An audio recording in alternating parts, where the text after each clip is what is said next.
Hello बच्चों, मैं सौरभ दत्तो आप लोगों को थोड़ा बहुत मैथमेटिक्स पढ़ाने जा रहा हूँ।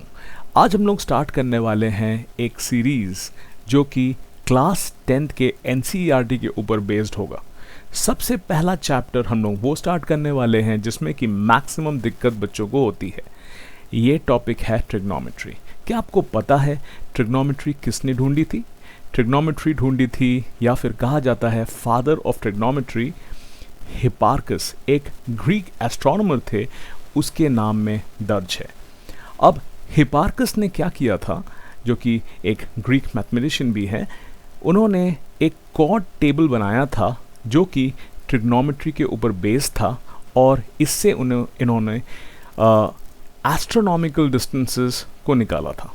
ठीक है, अब इतना काफ़ी है। अब इसके बाद हम लोग देखते हैं कि एक्चुअली ट्रिग्नोमेट्री, क्योंकि ये ग्रीस से शुरू हुआ तो इसीलिए इसका ग्रीस का एक वो है, रेफरेंस है। ठीक है, तो इसमें ट्राई ग्रीक में कहते हैं 3 को, गॉन कहते हैं साइड्स को, और मीट्रॉन होता है जिसमें कि हम लोग अभी फ़िलहाल मीट्री लिखते हैं, तो इसका मतलब होता है मेजरमेंट।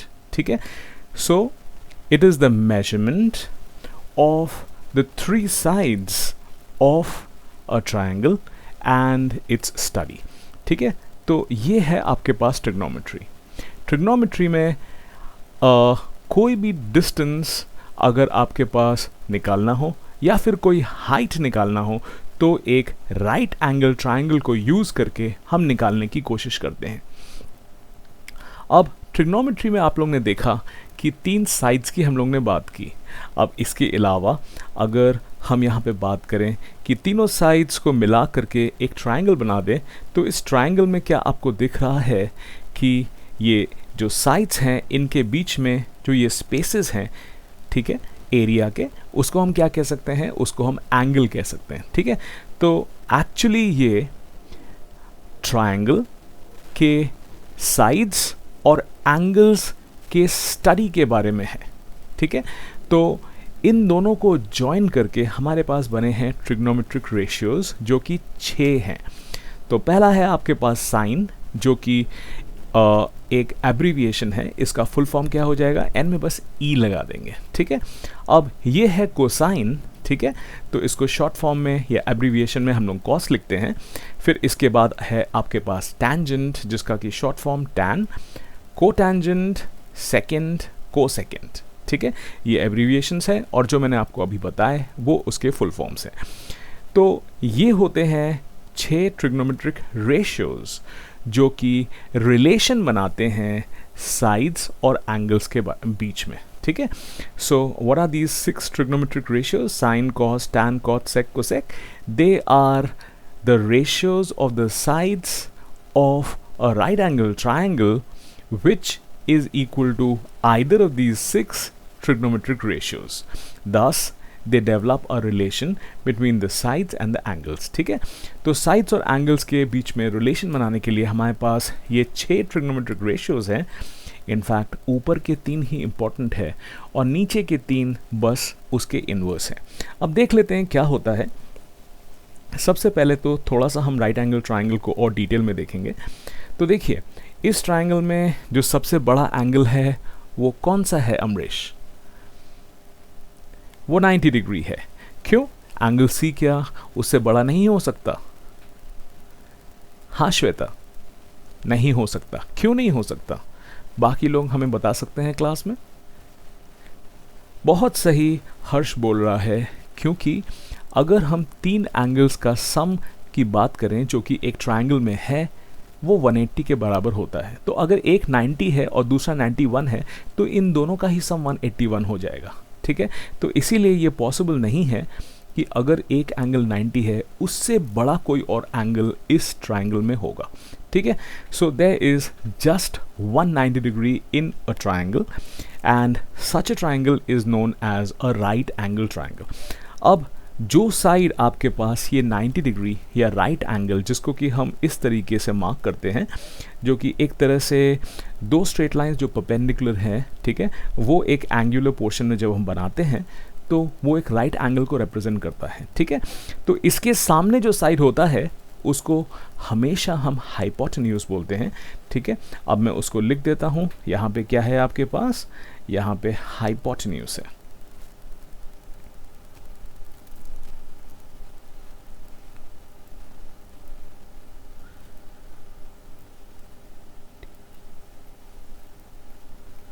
ठीक है, सो ये हाइपोटेन्यूज है। नॉर्मली इसको हम कैपिटल एच से रिप्रेजेंट करेंगे, ठीक है। अब एक और नई चीज़, अब अगर हम बात करें एक एंगल की, ठीक है, जैसे कि हम एंगल ए को ले लेते हैं, तो अब हमें पता है कि ये एंगल ए ज़रूर अक्यूट होगा, क्योंकि अगर वो 90 से कम होगा तो ऑब्वियसली अक्यूट ही होगा ना। तो इस अक्यूट एंगल के सामने जो साइड है उसको हम परपेंडिकुलर बोलते हैं, ठीक है। तो यहाँ पे आपके पास आ गया परपेंडिकुलर, और इसको फिलहाल हम लिख देते हैं कैपिटल पी से, ठीक है। तो जो एंगल की हम बात कर रहे हैं कहा जाता है the angle about which you are talking और the angle which is unknown, right. तो ये एंगल या नोन हो सकता है या फिर अननोन भी हो सकता है। दैट मीन्स इस एंगल की वैल्यू हमको पता हो सकती है कि हो सकता है 45 हो, या फिर इस एंगल की वैल्यू 47 डिग्रीज भी हो सकती है, जो कि हमें पता है। ऐसा भी हो सकता है कि इस एंगल की वैल्यू हमें नहीं पता है। So the side which is in front of the known और द अननोन एंगल, ठीक है। तो ये साइड जो कि नोन या अननोन एंगल के सामने है एक राइट एंगल ट्राइंगल में, उसको हम क्या बोलते हैं, परपेंडिकुलर बोलते हैं। अब तीसरी चीज़ बची जो कि बेस है, ठीक है। तो दैट मीन्स ये जो साइड ए बी है वो क्या बन जाएगा, वो बन जाएगा बेस, राइट। तो सबसे पहले हम हाइपोटेन्यूज और परपेंडिकुलर को निकाल लेते हैं और उसके बाद हम बेस की बात करते हैं। जो तीसरा बच जाता है वो बिना शर्त के बेस बन जाता है, ठीक है। तो ये तो हो गई एक केस। अब हम लोग देखते हैं दूसरे केस के बारे में कि अगर मान लीजिए हम यहाँ पे बात करें इस एंगल की, जो कि एंगल सी है। अब हमें पता है कि ये एंगल सी अक्यूट ज़रूर होगा, ठीक है। तो इसके सामने वाला जो साइड है वो अब क्या बन जाएगा, वो परपेंडिकुलर बन जाएगा। तो अब उसको हम स्मॉल पी से रिप्रेजेंट कर देते हैं कि वो परपेंडिकुलर है। और इसके पहले क्योंकि हम बेस की बात कर रहे थे, तो बेस को हम मान लेते हैं कि वो बी है अगर हम एंगल ए के कॉरस्पॉन्डिंग 6 ट्रिग्नोमेट्रिक रेशियोज़ की बात कर रहे हैं। तो इसका मतलब है कि आगे चल के हम क्या निकालने वाले हैं, हम निकालने वाले हैं sine A, cos A, tan A, cot A, sec A, cosec A. इसके अलावा अगर हम चाहें तो हम साइन ऑफ, फिलहाल आप ये ए को भूल जाइए, तो साइन सी, इसको मैं थोड़ा सा अलग लिख देता हूँ।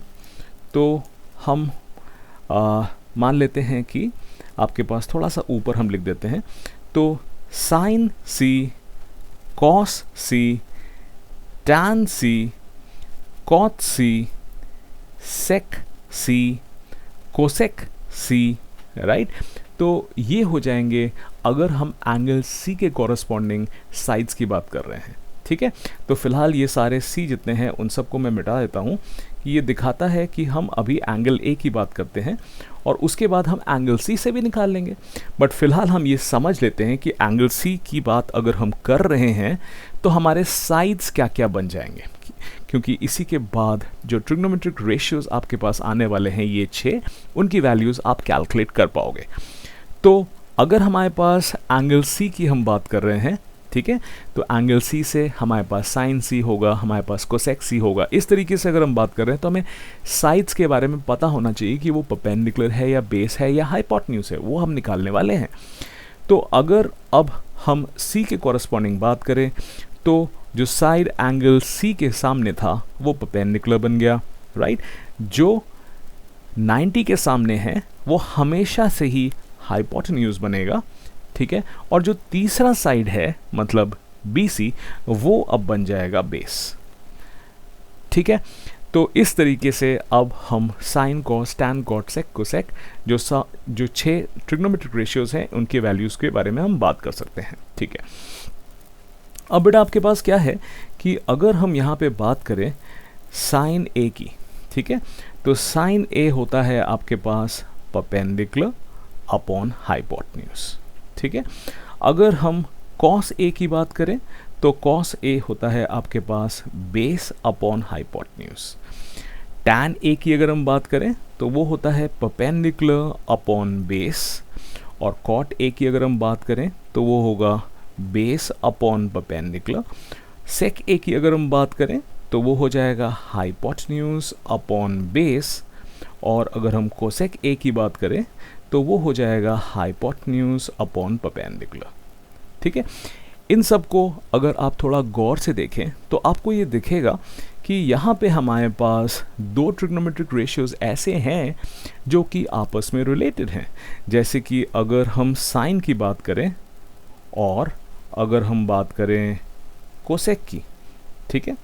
एक में आपको दिख रहा है कि वो परपेंडिकुलर अपॉन हाइपोटेन्यूज है और दूसरे में दिख रहा है कि हाइपोटेन्यूज अपॉन परपेंडिकुलर है। तो इसका मतलब साफ है कि अगर हम साइन ए की बात करें तो साइन ए को हम क्या लिख सकते हैं, साइन ए को हम लिख सकते हैं 1 अपॉन कोसेक ए, ठीक है। तो इसका मतलब है साइन और कोसेक इनवर्स ट्रिग्नोमेट्रिक रेशियोज हैं, ठीक है। इसी तरीके से अगर हम कॉस की बात करें तो बच्चों हमको ये दिखेगा कि कॉस में बेस अपॉन हाइपोटेन्यूज है, और इसी तरीके से आपके पास सेक है जिसमें आपके पास हाइपोटेन्यूज अपॉन बेस है, ठीक है। तो ये भी इनवर्स ट्रिग्नोमेट्रिक रेशियोज हैं, और अगर हम इनको लिखना चाहेंगे तो हम क्या लिखेंगे, अब जैसे सेक ए है हमारे पास तो सेक ए का मतलब हो जाएगा 1 अपॉन कॉस ए, ठीक है। अब इसी तरीके से बच्चों अगर आप तीसरा देखना चाहेंगे तो तीसरा आपको ये दिखेगा कि टैन और उसका इनवर्स है कॉट, ठीक है। तो जैसे अगर हम टैन की बात कर लेते हैं तो टैन ए अगर हम लिखना चाहेंगे तो वो क्या हो जाएगा 1 अपॉन कॉट ए, ठीक है। तो इस तरीके से हमें ये दिख गया कि अगर हम ट्रिग्नोमेट्रिक रेशियोज की बात करते हैं तो तीन तो उनके एकदम सटीक वैल्यूज़ हैं, मतलब एकदम डिस्टिंक्ट वैल्यूज़ हैं, बट बाकी तीन जो हैं वो इनवर्स हैं, राइट। तो आपको दिख रहा है पहले अगर हम साइन लिखें तो आखिरी में हमारे पास है उसका इनवर्स।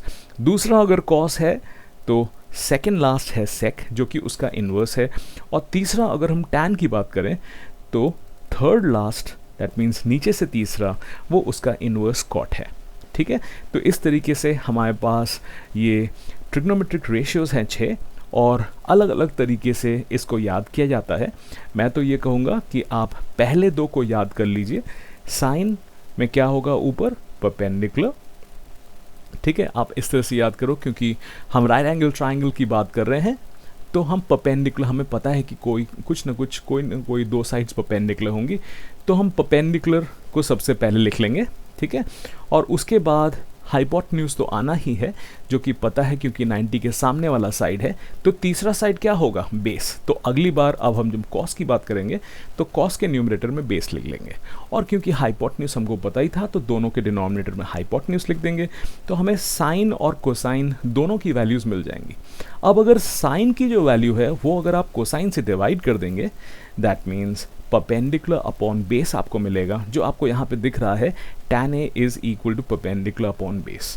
तो यहाँ पे बेटा हमारे पास एक फॉर्मूला फिर बन गया, वो ये बना कि अगर हम यहाँ पे बात करें tan of an angle a, so that will be equal to sine of the same angle a divided by cosine of the same angle a, ठीक है। तो ये आपके पास एक और रिलेशन हो गया।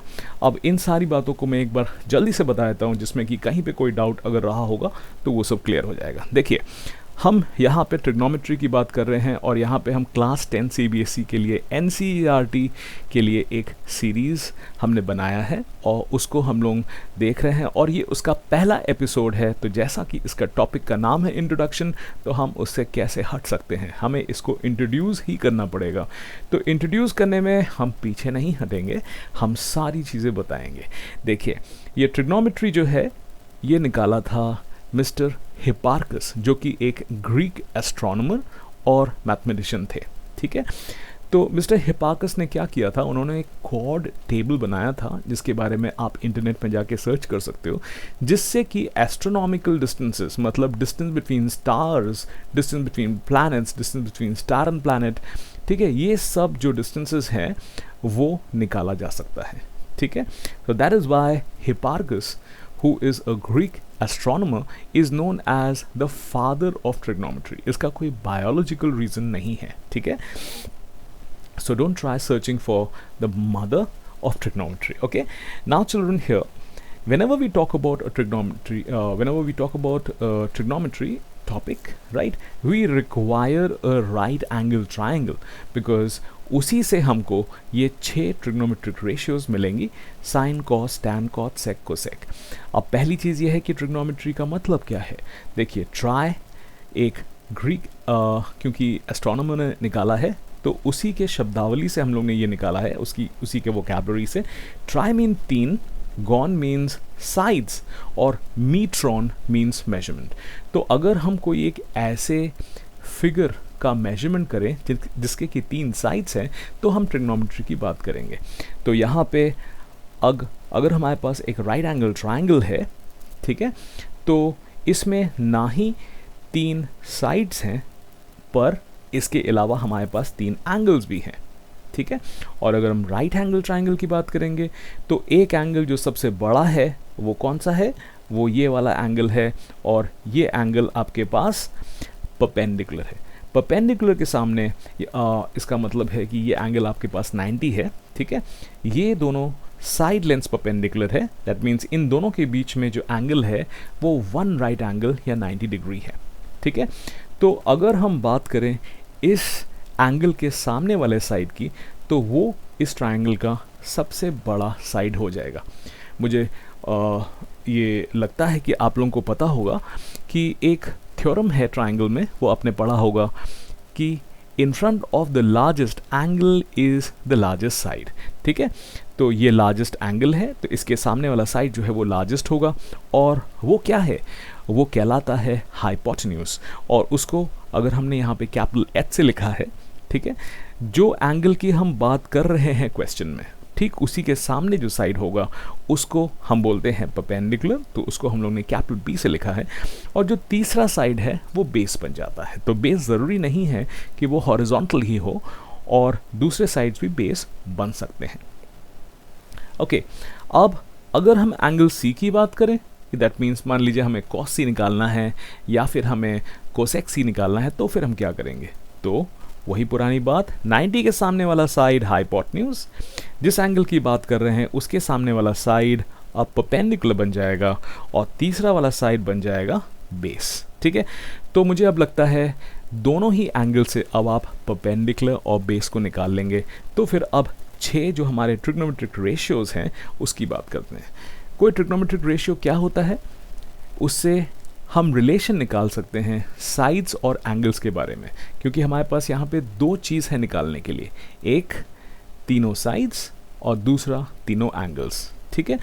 तो जो रेशियो आपको साइड्स और एंगल्स के बीच में रिलेशन बताता है उसको हम क्या बोलते हैं, उसको हम ट्रिग्नोमेट्रिक रेशियो बोलते हैं।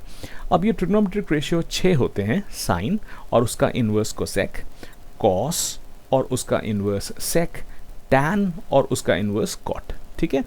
साइन की जो बात है वो है perpendicular upon hypotenuse, base cos of any angle base upon hypotenuse. अगर हम टैन की बात करेंगे तो साइन को अगर हम कोसाइन से डिवाइड कर देंगे किसी एंगल के लिए तो हमें परपेंडिकुलर अपॉन बेस मिलेगा, ठीक है। तो इसीलिए tan A is equal to हम sine A upon cos A लिखते हैं, ठीक है। अब इसके बाद बाकी जो है इन्वर्स है, तो ऑटोमेटिकली आप निकाल सकते हो। तो साइन ए को हम लिख सकते हैं 1 अपॉन कोसेक ए, जैसे कि कोसेक ए को हम लिख सकते हैं 1 अपॉन साइन ए, ठीक है। अब ये सारी बेसिक चीज़ें आप लोगों को समझ में आ गई हैं। अब इन्हीं से हम जो हाइट्स और डिस्टेंसेस निकालेंगे वो एक एप्लीकेशन होता है इस ट्रिग्नोमेट्री की जो हम लोगों ने स्टडी किया है, ठीक है। तो ये हमारा पहला लेक्चर समाप्त करते हैं जिसमें कि सारी बेसिक्स के बारे में बात की है। अब अगले लेक्चर से प्रैक्टिकल शुरू, दैट मीन्स सवाल शुरू। तो इसको एक फ्रेश कॉपी में अच्छी तरीके से लिख लेना, ठीक है, और उसके बाद याद करके एक बार और लिख लेना, ठीक है, और फिर उसके बाद हम लोग सवालों पे आएंगे और एक एक करके हम लोग सारे सवाल देखते चले जाएंगे। तो अच्छी तरह से मेहनत करिए, मैं आपके साथ हूँ और मैं आपको सारी चीज़ें बताऊँगा बिना कोई चीज़ छुपाए। Okay, bye, this is Shorob Dotto and I am here to help you people in the mathematics study. So the math help से मैं शौरभ दत्तो अभी फ़िलहाल आपको बाय बोलता हूँ। बाय, पढ़ते रहिए मैथमेटिक्स, मैं आपके साथ हूँ।